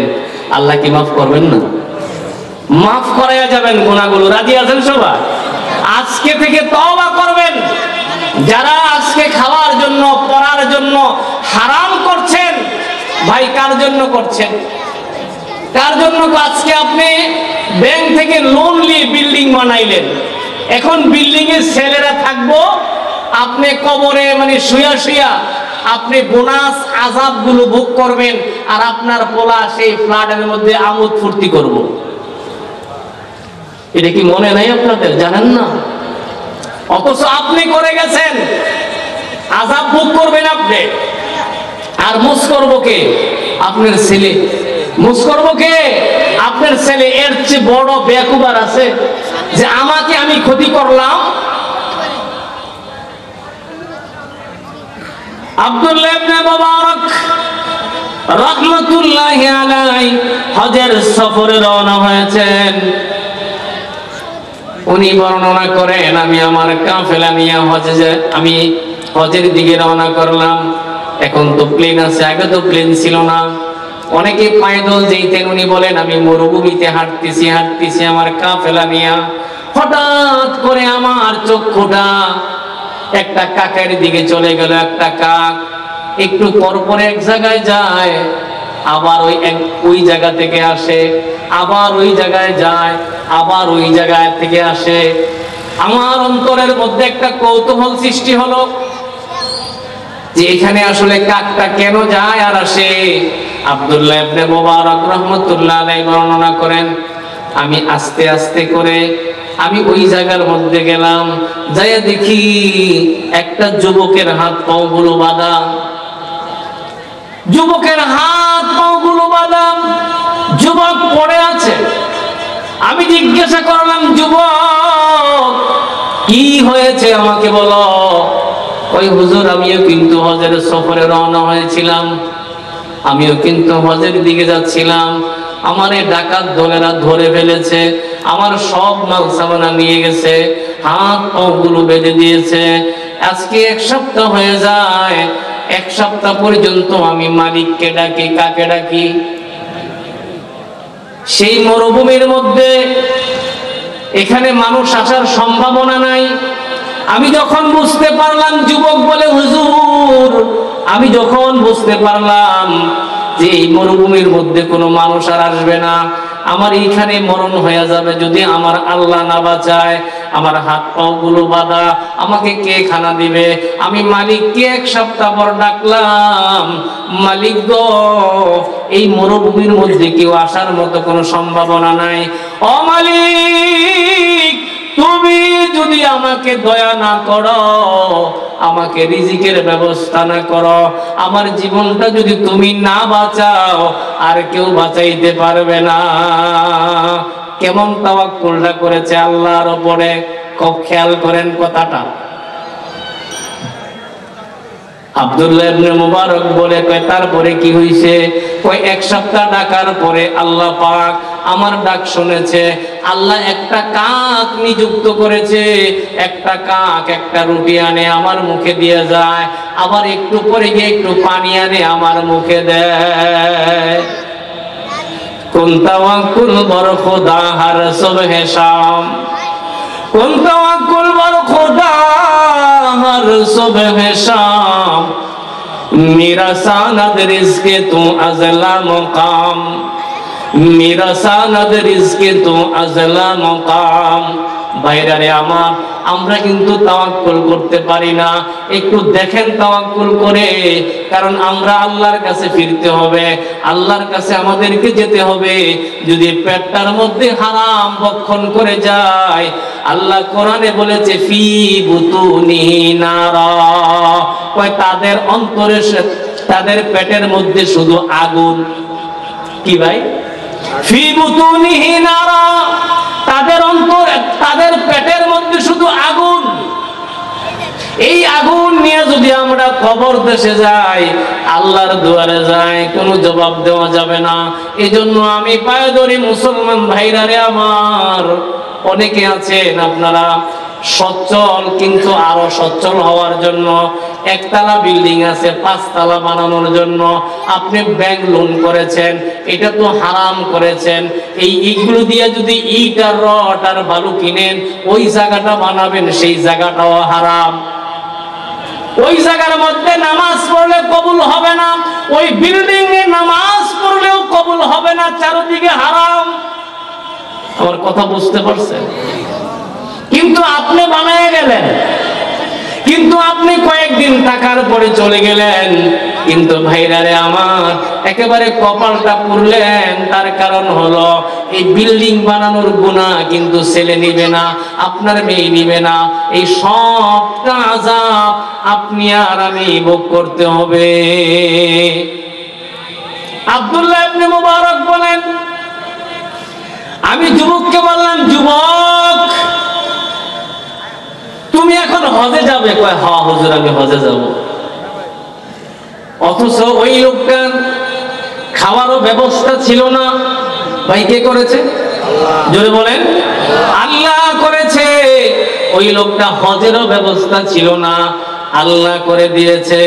এজন্য যারা মুমিন হবে তাদের 3 নম্বর গুণটা হবে ওয়ালা রাব্বিহিম ইয়াতাওয়াক্কালুন। এদের ভরসা কার উপরে হবে? এখন চিন্তা করেন, নিজে নিজে অঙ্ক করবেন যে আসলে আমার অবস্থাটা কি, আমি কি আল্লাহর উপরে ভরসা করে চলছি, না আমার পাজার মধ্যে জোর আছে, আমার ব্যাংকে টাকা আছে, আমার জনবল আছে, আমার অর্থবল আছে, এগুলো দিয়ে চলি, না আমি আল্লাহর উপরে ভরসা করে চলি। ও মুসলমান ভাইরা, যদি এটাই হয় যে আপনি আল্লাহর উপরে ভরসা করে চলেন, তাহলে আল্লাহর কথা অনুযায়ী আপনি প্রকৃত মুমিন। আর এদের জন্য আল্লাহ তিনটা ঘোষণা দিয়েছে। কয়টা? জোরে বলেন। তিনটা ঘোষণা। লাহুম মাগফিরাতু ওয়া রিজকুন কারীম। আল্লাহ প্রথম ঘোষণাটা যেটা দিয়েছে, যদি এমন মুমিন আমরা হতে পারি, এই গুণওয়ালা মুমিন, আল্লাহ বলেন লাহুম মাগফিরা, আমি আল্লাহর পক্ষ থেকে এদেরকে মাফ করার ঘোষণা দিলাম। সুবহানাল্লাহ। বান্দা আল্লাহর কাছে সবচেয়ে বড় জিনিস যেটা, সবচেয়ে বড় জিনিস যেটা, সেটা হলো বান্দাকে যদি আল্লাহ মাফ করে দেয়। সুবহানাল্লাহ বলেন। তাহলে যদি মুমিন হওয়া যায়, এরপরে 4 নম্বর গুণ। ভাই শুনবেন, মুমিনের আমার কথা না, আল্লাহ বলেছেন। আল্লাহ আল্লাযীনা ইউকিমুনাস সালাত ওয়া মিম্মা রাযাকনাহুম ইউনফিকুন। যেটা মুমিনের গুণ বলা হয়েছে, যারা নাকি মুত্তাকি মুমিন আমরা দাবি করি, যারা আমরা ঈমানওয়ালা দাবি করি, তাদের গুণ থাকবে আল্লাযীনা ইউকিমুনাস সালাত, এরা নামাজ কায়েম করবে, নামাজ পড়বে। আর নামাজ পড়বে এমন নামাজ, যেই নামাজে বান্দা এবং আল্লাহর সাথে সম্পর্ক হয়। আর আমরা এখন যেই নামাজ পড়ি ভাইরারে আমার, এই নামাজের মধ্যে কিন্তু সম্পর্ক নাই। কারণ নামাজের মধ্যে আমার খুশু-খুজু নাই, নামাজের মধ্যে আমার মন নাই। আমি আছি হলো বরকুল, এখন নামাজে দাঁড়াইছি, আর আমার দেহটা বরকুল আছে, আর আমার মনটা হইলো কক্সবাজার। এরকম হয়নি? হয়নি? আমি বরকুল নামাজে দাঁড়াইছি, আমার মন হলো এখন বর্মি বাজারও মিষ্টির দোকানও। কি দোকানও? ওই দিন মিষ্টিটা কিনছিলাম, এই অবস্থাটা হয়ে গেছে, তাই না? এটা শয়তান আপনার আমার মনটাকে টেনে নিয়ে যায়। কিন্তু মুমিন নামাজ পড়বে এমন নামাজ, যেই নামাজের মধ্যে মজা হবে, যেই নামাজের মধ্যে এমন মজা পাবে মুমিন। ইমাম সাহেব লম্বা কেরাত পড়লেও কিন্তু মুমিন বলবে না, হুজুর লম্বা কেরাত পড়ছেন কেন? আমরা তো এমন নামাজ পড়ি, ইমাম সাহেব মনে করেন এশার নামাজ পড়ায়, এশার নামাজে ইমাম সাহেব আজকে ভুল করেছে, 3 রাকাত পড়াইছে। একজন ব্যবসায়ী উঠে কয়, হুজুর আজকে মনে হয় নামাজটা কেমন কেমন লাগে। কই কি হইছে? আজকে মনে হয় 3 রাকাত পড়াইছেন। আপনি কেমনে বুঝলেন? আমি আপনার পেছনে এশার নামাজ পড়ি 4 রাকাত, আমার 4টা দোকানের হিসাব করি, কিন্তু আজকে একটা বাকি রইছে। কয়টা বাকি আছে? হুজুর আমার মনে হয় নামাজটা আর 1 রাকাত বাকি রইছে। নামাজ পড়ে না, হিসাব করে। এই নামাজ দিয়ে কি আসলে মুমিন হওয়া যাবে? ভাই আপনাকে পায়ে হাত দিই, আমি কবরে যেতে হবে, কবরে যাওয়া লাগবে, মাস্ট বি। একটু চিন্তা করেন, যেই ঘরটা বানাইছেন আরামের ঘর, খালি জানলা বের হবে, আপনাকে ধাক্কা দিয়ে উঠানে বের করে দিবে। আর যদি উঠান না থাকে রাস্তায়, কি বলেন? কথা ঠিক কি? এর জন্য এত কিছু। আখিরাতের বাড়ি ঘর আমাদের প্রয়োজন আছে না নাই? আখিরাতে মুমিনদের জন্য আল্লাহ ঘোষণা দিয়েছেন হাদিসে কুদসি, আ'আদতুল ইবাদিয়াস আ'আদাতুল ইবাদিয়াস সালিহিন লা আইনুন রাআত ওয়ালা উযুনুন সামিআত ওয়ালা খাতারা আলা কলবি বাশার। হাদিসে কুদসি আল্লাহ বলেন আমার মুমিন বান্দাদের জন্য, আমি মুত্তাকিনদের জন্য আমি এমন সুখ আর শান্তি রেখে দিয়েছি, এমন নাজ নেয়ামত গুলো রেখে দিয়েছি, এমন নেয়ামত রেখে দিয়েছি, এমন আনন্দ উপভোগ করার জন্য রেখে দিয়েছি। লা আইনুন রাআত, আমি আল্লাহ যে চক্ষু দিয়েছি এরা অনেক কিছু দেখেছে, অনেক মজার জিনিস দেখেছে, অনেক আনন্দ উপভোগ করেছে, কিন্তু আমি আল্লাহ আমার বান্দাদের জন্য যে আরামের বুকগুলো রেখেছে সেই চোখ দিয়ে তারা কখনো দেখে নাই। ওয়ালা উযুনুন সামিয়াত, এই কান দিয়ে তারা অনেক সুন্দর সুন্দর আরামের কথা শুনেছে, আনন্দের কথা শুনেছে। আমি আল্লাহ এমন কিছু রেখেছি তারা কখনো শুনে নাই।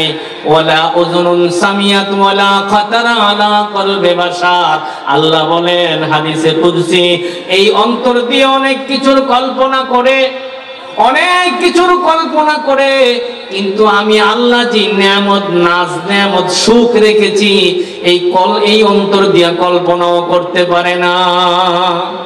ভাইরারে আমার, এগুলো মুমিনের জন্য আল্লাহ রেখে দিয়েছে। এজন্য বলা হয়েছে আল্লাযীনা ইউকিমুনাস সালাহ, যারা নাকি ভালোভাবে খুশু খুজুর সাথে একাগ্রতার সাথে নামাজ কায়েম করবে, তাদের নামাজের রুকুগুলো হবে, এদের নামাজের সেজদাগুলো হবে, এদের নামাজের ওয়াজিবাতগুলো হবে, এদের পাক সাফগুলো হবে। আমরা তো অনেক সময় নামাজ পড়ে মাসালা জানি না, আছে না নাই ভাই? অনেকে বলে কি আল্লাহ মাফ করে দিব, অনেকে দোয়াও জানে না, আছে না এরকম? কিন্তু নামাজের মতো নামাজ হতে হবে। হযরত আলী রাদিয়াল্লাহু আনহু আল্লাহর রাসূলের জামাতা, উনি মসজিদে নববীতে নামাজে দাঁড়িয়েছেন, শেষ রাতের নামাজ। এটার নাম কি ভাই? তাহাজ্জুদের নামাজ। তাহাজ্জুদের নামাজে দাঁড়িয়েছেন হযরত আলী রাদিয়াল্লাহু আনহু। আল্লাহর রাসূল ওযু করে আয়েশা মানে দেখলেন আলী নামাজে দাঁড়িয়ে আছে। তো আল্লাহ রাসূল চিন্তা করলেন নফল নামাজ আমি আলীর পেছনে ইক্তেদা করি। সুবহানাল্লাহ। আল্লাহর পয়গম্বর বিশ্বনবী মুহাম্মদুর রাসূলুল্লাহ সাল্লাল্লাহু আলাইহি ওয়াসাল্লাম হযরত আলী কাররামাল্লাহ ওয়াজহাহুর পেছনে ইক্তেদা করলেন নফল নামাজ। কিন্তু আলী আজকে নামাজ পড়ে ভিন্ন স্টাইলে। আলী নামাজ পড়ার স্টাইল হইল আলী সূরা ফাতিহা পড়ে একটা আয়াত পড়ার পরে অনেকক্ষণ চুপ থাকে। আমরা কিন্তু এক আয়াতের পরে আরেকটা আয়াত পড়ি, একসাথে পড়ি। কিন্তু আলী রাদিয়াল্লাহু আনহু আজকে নামাজ পড়তেছে আলহামদুলিল্লাহি রাব্বিল আলামিন, চুপ। অনেকক্ষণ পরে আবার পড়ে আর রহমানির রহিম, চুপ রইলেন। মালিক ইয়াউমিদ্দিন, চুপ রইলেন। অনেকক্ষণ পর পর আয়াত পড়ে একটার পর একটা। এখন 2 রাকাত নামাজ পড়ে যখন সালাম ফিরালেন ডান দিকে, বাম দিকে সালাম ফিরালেন, ডান দিকে আগে বাম দিকে, ডান দিকে সালাম ফিরে বাম দিকে। এখন আমি হযরত আলী রাদিয়াল্লাহু আনহু খেয়াল করলেন পেছনে হইলো আল্লাহর রাসূল ইক্তেদা করেছে। এখন তো আলী ভয় পেয়ে গেছে, হায় হায় আমাকে তো আজকে খবর আছে। আল্লাহ রাসূলের কাছে হাত জোর করে বলে, ইয়া রাসূলুল্লাহ আমার ভুল হয়ে গেছে। আমার কি হয়ে গেছে? কারণ আল্লাহ রাসূল তো এইভাবে নামাজ শিখায় নাই। আল্লাহ রাসূল মুস্কি হাসে আর বলে, আলী তোমাকে নামাজ কে শিক্ষা দিয়েছে আলী? আল্লাহ রাসূল মুস্কি হাসে আর বলে, আলী তোমাকে এই নামাজটা কে শিক্ষা দিয়েছে?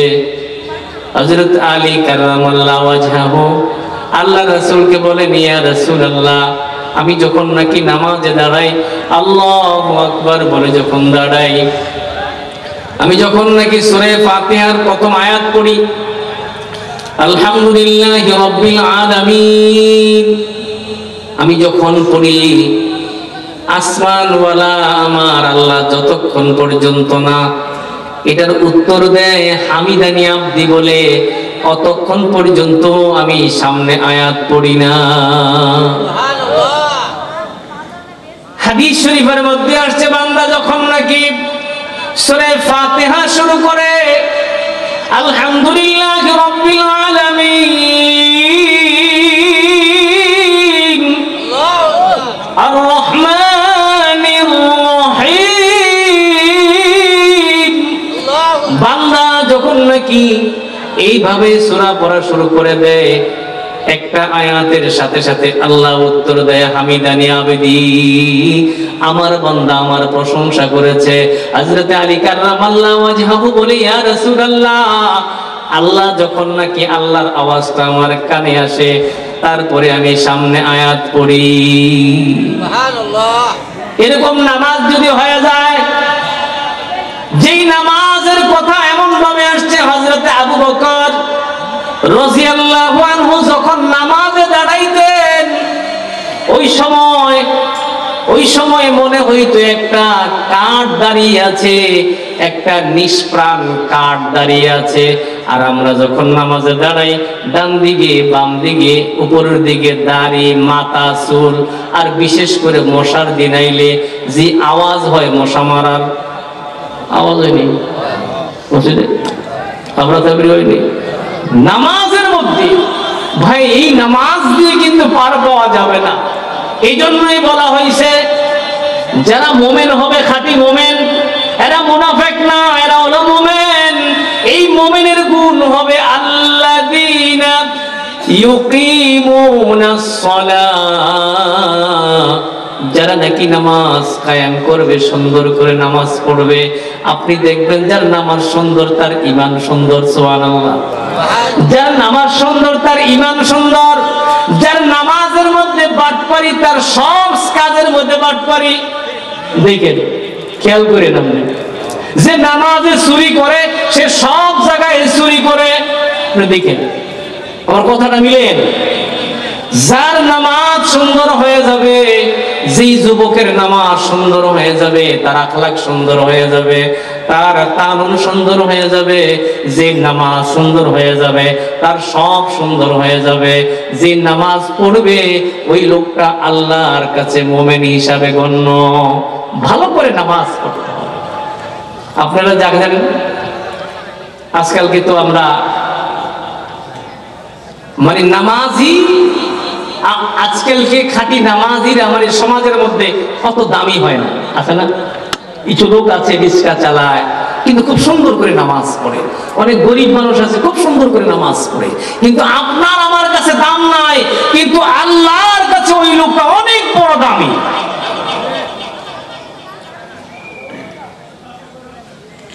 শাহ গুজা কিরমানি রহমতুল্লাহি আলাইহি বাদশা ছিলেন। একদিকে বাদশা, আরেকদিকে অনেক বড় আল্লাহর ওলি। ওনার একটা মেয়ে ছিল, ওনার মেয়েটা আল্লাহ ওলি। কি ওলি? আল্লাহ ওলি। মেয়ে দেওয়ান পাওয়া বড় কঠিন, কারণ আজকালকার সমাজে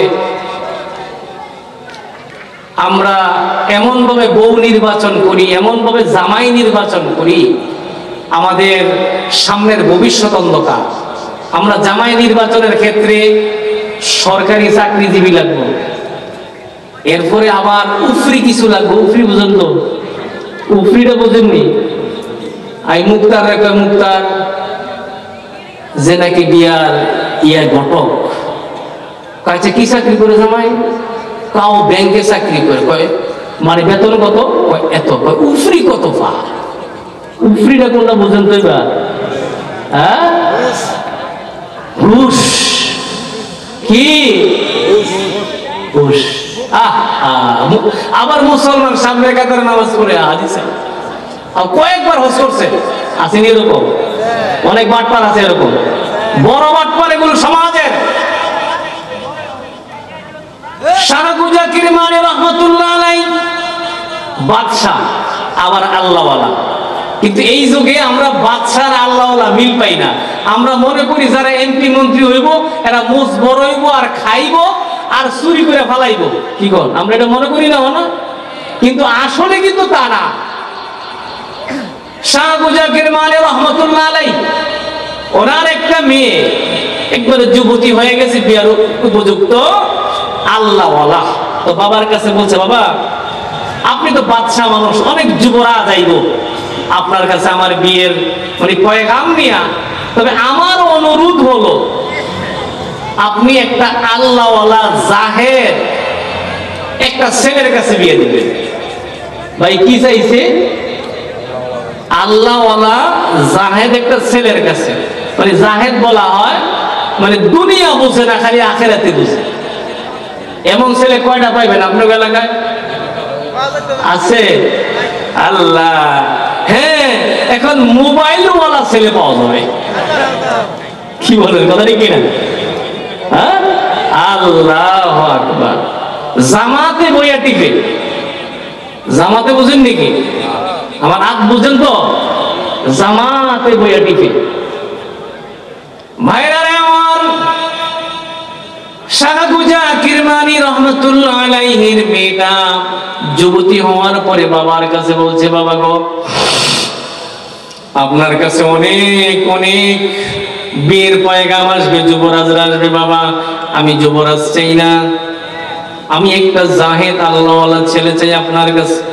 উনি তো একটা অনেক বেকায়দায় পড়ে গেলেন, বাদশাহ মানুষ, আসবে যুবরাজ, মেয়ে চাই রইল আল্লাহওয়ালা, কেমনি মিলাবে? উনি চিন্তা করলেন আমি জাহেদ পোলা কিভাবে খুঁজবো।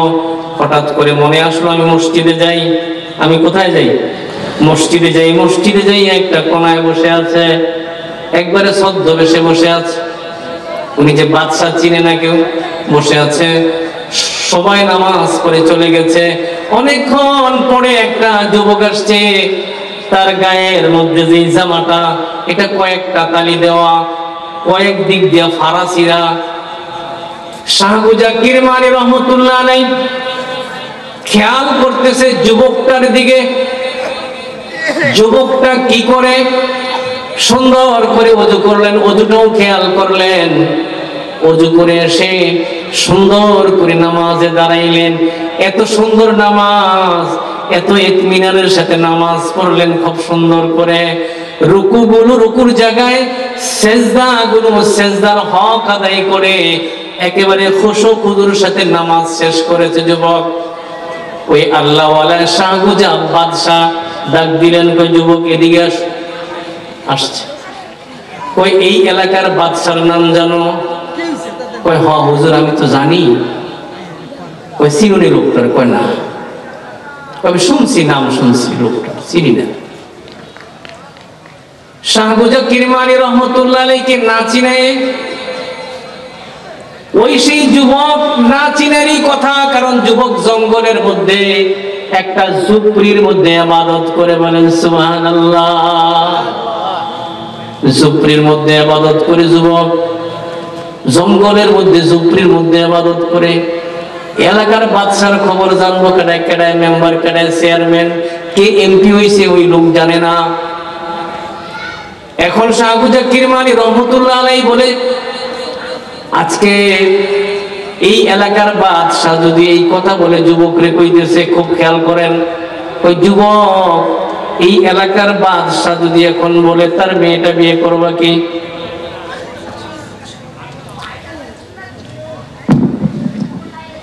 সম্মানিত মুসলিয়ানে কেরাম, একটি পরামর্শের জন্য আমি এই মুহূর্তে মাইকটা হাতে নিলাম। সেটা হলো, আজকে আমাদের এই মাহফিলে যে প্রধান বক্তা আল্লামা মুজিবুর রহমান খান হাজারী সাহেবের সাথে আমরা কিন্তু এইভাবে অঙ্গীকারটা নিয়েছিলাম যে উনি আমাদের এখানে 11টা বাজে উপস্থিত থাকবে ইনশাআল্লাহ। সে অনুপাতে আমরা ধরছি যে হযরতকে আমরা 11:30 বাজে পাইব, কিন্তু 12টা বাজেও যখন উনি আসে না, তারপর আজকে যে দাওয়াত এসে কাশেম ভাই উনি যোগাযোগ করছে, উনি এখন নৌসন্দি আছে। নৌসন্দি আসতে আসতে আরো 1 থেকে 1.5 ঘন্টা লেগে যাবে। এখন অলরেডি 12:15 বেজে গেছে। আপনারা কি এতক্ষণ ধৈর্য ধরে থাকবেন না মোনাজাত দিয়ে দিব? কি বলেন? মোনাজাত দিয়ে দিত? ঠিক আছে ইনশাআল্লাহ। হযরতে দোয়া ভাই একটু বয়ান করি, ইনশাআল্লাহ আখির মোনাজাত দিয়ে দিব ইনশাআল্লাহ। জি ইনশাআল্লাহ। ধন্যবাদ।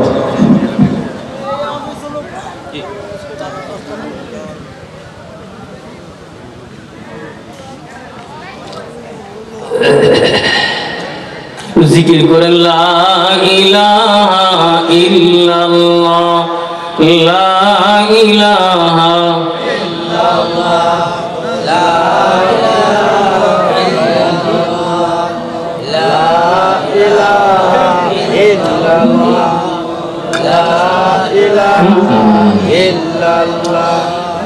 মহব্বতে মহব্বতে গভীর রাতে ডাকতে আল্লাহকে।